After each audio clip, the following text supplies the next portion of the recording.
All right, a very warm welcome to the Sound of Silence with myself, DrumPIPO. Today I'm hanging out with an amazing horn player. He's a jazz artist, he's a singer, songwriter.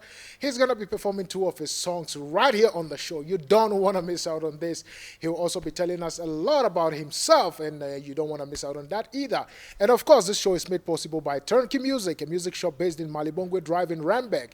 Do you need musical equipment? This place is called the Producer's Shop. Come through and I'm sure they'll be able to advise you on whatever setup that you've been looking for. If you have missed any of these shows, head to DNTV Demand and catch up on all our previous episodes. If you haven't subscribed, please go ahead, hit that subscribe button. One more time, a very warm welcome to the Sound of Silence with myself, DrumPIPO. Stay tuned.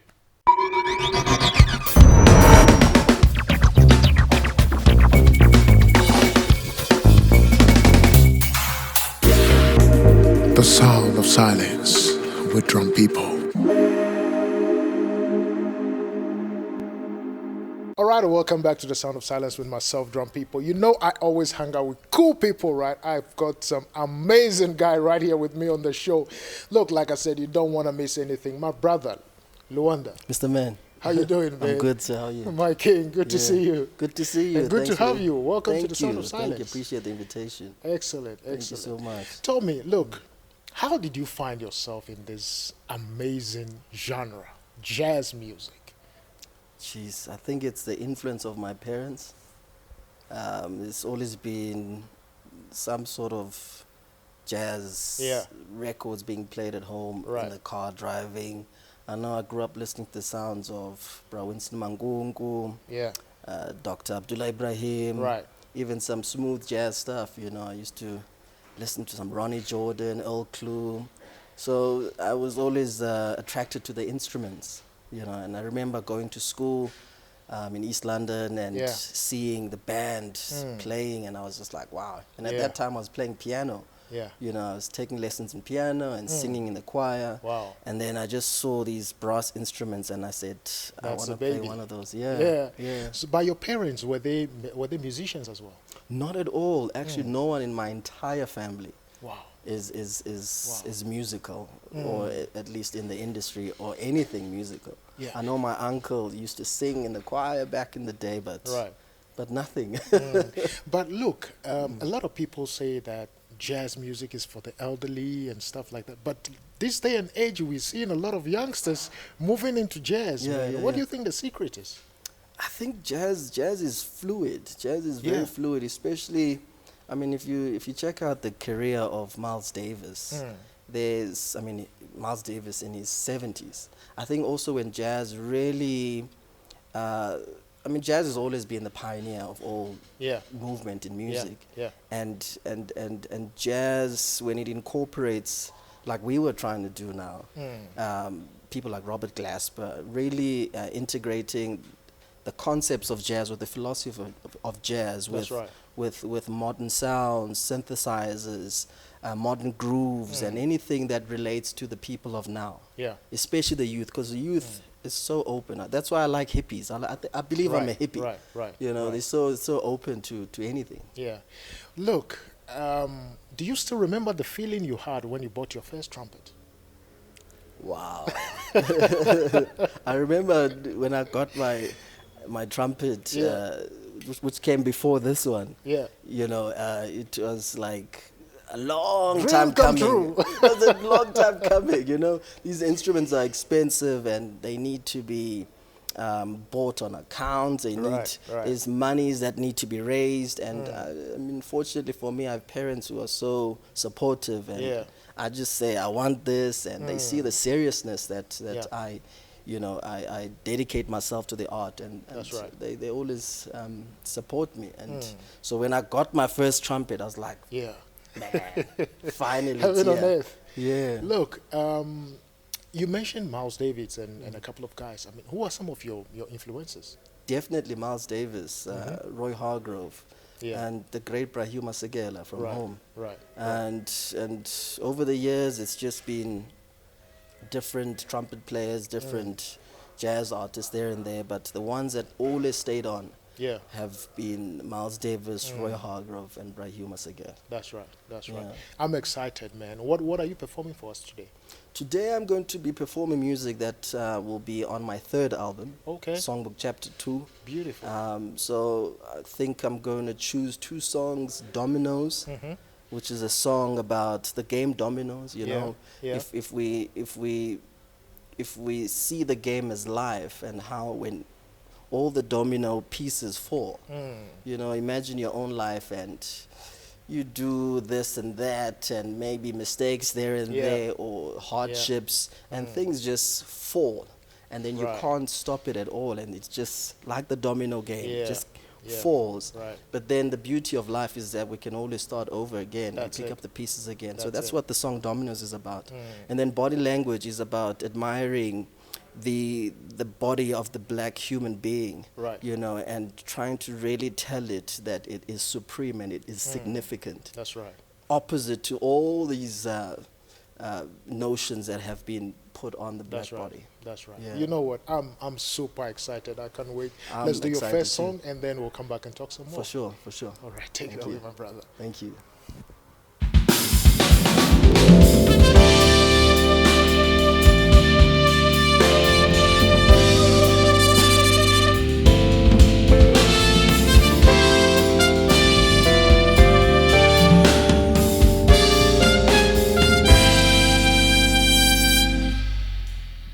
You're dark and lovely. Your laugh is real, your smile is honest too. Your lips are luscious. Zuvavavare. Don't bow too much. Embrace your supremacy. You are significant. Unite and fly like birds. In Alphaland, tall, dark, and handsome. Your strength is natural. Your hands are skilled. You walk with rhythm. Zuvavavare. Don't bow too much. Embrace your supremacy.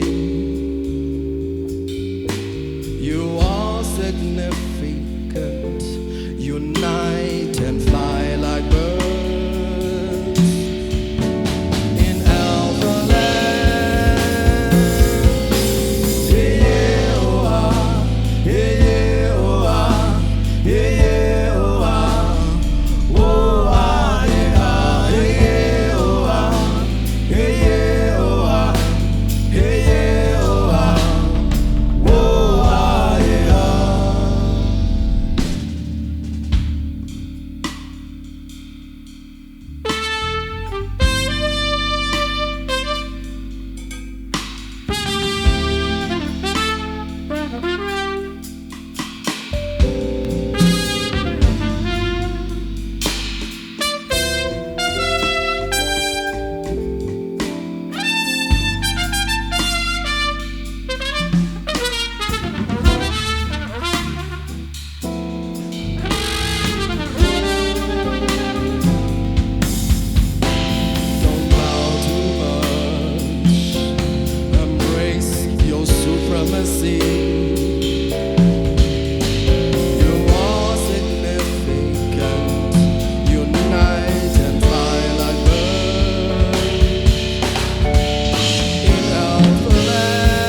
welcome back one more time to the Sound of Silence with myself, Drum People. I told you I'm hanging out with an amazing horn player. You had that beautiful music. My brother, that was good. Thank Good you. arrangement. The band was on point. Everybody was intact. They are killer. I mean, J-Star on drums, Yeah. Lwanda, always Madope on the keys, and then Shocks on bass. Really musicians that are at the forefront of music. That they understand what they do. Definitely. It makes the work much easier. Yeah, much easier. Yeah. You know, tell me, look, you sound like you studied music. Yeah, I did. I mean, because I can tell when I see a musician who has studied, I can tell. Yeah. No, I did. I mean, I started at school. Like I was saying earlier, like when I got into playing musical instruments, or at least the trumpet, it was at school. And also when I was at school, I was taking piano lessons. Yeah. Even singing, I started at school. I'm trying to get back into singing now. So that's why you heard me on body language, trying there to sing. Yeah. So I'm going to work on these chops here. So I've always been... you know, I think my family, I mean, my dad is an academic, my mother is a teacher, she's also an academic, they both have degrees, and so that's always been the thing at home, that you must study. And I kind of saw music as something that I want to do, and I said, okay, let me study music then. That's right. And I studied composition at university, and jazz arrangement, and trumpet. But tell me, what is this thing that you think, this one thing that you think African jazz is lacking?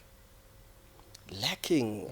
I don't think it's lacking anything besides, I guess, the platform and the support that it needed back in the day, which I think and I hope is starting to happen now, because I think things are a little bit different. So I don't think anything is lacking in the music. In fact, when I studied music at school, I played classical music, I played jazz, which is associated with Europe and America. And then I finished my degree. In fact, when I finished my second year, I got a scholarship to go study in Norway. And that's where I realized, because I mean, when you hang with the musicians, they ask about music from home. And I realized that I can't actually articulate myself as well as I can with European music and American music as much as music from home. So that's why when I got back home, I was like, man, we need to do something, you know, I guess with the institution of music education in South Africa. So if anything is lacking, it's that support, that the music must get into the schools, it must be in the curriculum, which is something that I'm also trying to do now. I released my first music book that is trying to contribute to the literature of South African music. Beautiful. Beautiful. I think we need it as Africans. Definitely. You know? Tell me, is there any specific thing that you would want to change in the industry if you're given the chance? Yes, I would say let's sit most definitely. I'd say let's sit down and get the music in schools. Let's restructure the current literature that is there, because the first of anything in academia, music academia that has been on music from Africa has been written by foreigners. That's right. You know, so it is something that now we need to rewrite. Yeah, we need to rewrite it, and so we need to encourage the study of our music more than anything. Create literature. I don't want to go to the extremes of saying that that's the only music we should listen to, because I believe in being global. You know. So, what is the most fulfilling gig that when you play, you would actually say, look, this is my dream gig. This is the kind of stage that I want to be on. Like, there are many stages. There are many stages, but I think it's when it all aligns. When it all aligns, which maybe is something that's impossible, because you can never, you know, have a perfect world. You know, sometimes you're playing with a headache. I guess that's the purpose of improvisation. Exactly. Sometimes you have a headache. Sometimes the sound is not great. Maybe the bass player is sick on that day. Or the weather's not that great. You didn't get the chance to warm up. You landed in a specific country. You have to go do sound check. So the perfect gig is when everything is aligned. Right. Which is you almost don't impossible. care about the number of people there, or you know, or the people you're sharing the stage with. Geez, there are different things we get. I mean, as jazz musicians, we're accustomed to playing to small audiences. Yeah. And that is some of our most memorable gigs have been in front of small audiences. That's because Very even true. the tone of the trumpet, even your projection of the music is different because the people are here. Yeah. It's kind of like whispering Intimate. to people. Yeah. And so the energy that you give off and receive is different, Wow. So Wow. I mean, big arenas is Yeah. also another energy. Mm. So there's, I mean. I like that. I like that. Look, my brother, how do people get hold of you if they want to book you and all that? How do they follow you? And I'm on social know? media, Lwanda Gogwana, on all social medias at Lwanda Gogwana, and via emails. I mean, I'm always That's right. responding to my email. That's right. And your music, where can they find your music? My music is on all the Online, digital everywhere. platforms. Everywhere. That's right. That's yeah, right. yeah. No, my king, thank you so much for coming Mr. to hang People, out with thank me, you. man. Appreciate it, All sir. the best with your music. Thank you, sir. Appreciate it. Thanks for the man. invite. Let's do your next song.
right, guys, that's it for the day. Thank you so much for hanging out with myself and Lwanda right here on The Sound of Silence. I had a great time. Beautiful music indeed, and I'm sure you also did. Please make sure that you subscribe to this channel and don't forget to hit the bell so you get all of our future notifications of our upcoming shows. Until then, I will see you next week. Same time, same place. God bless. Bye-bye.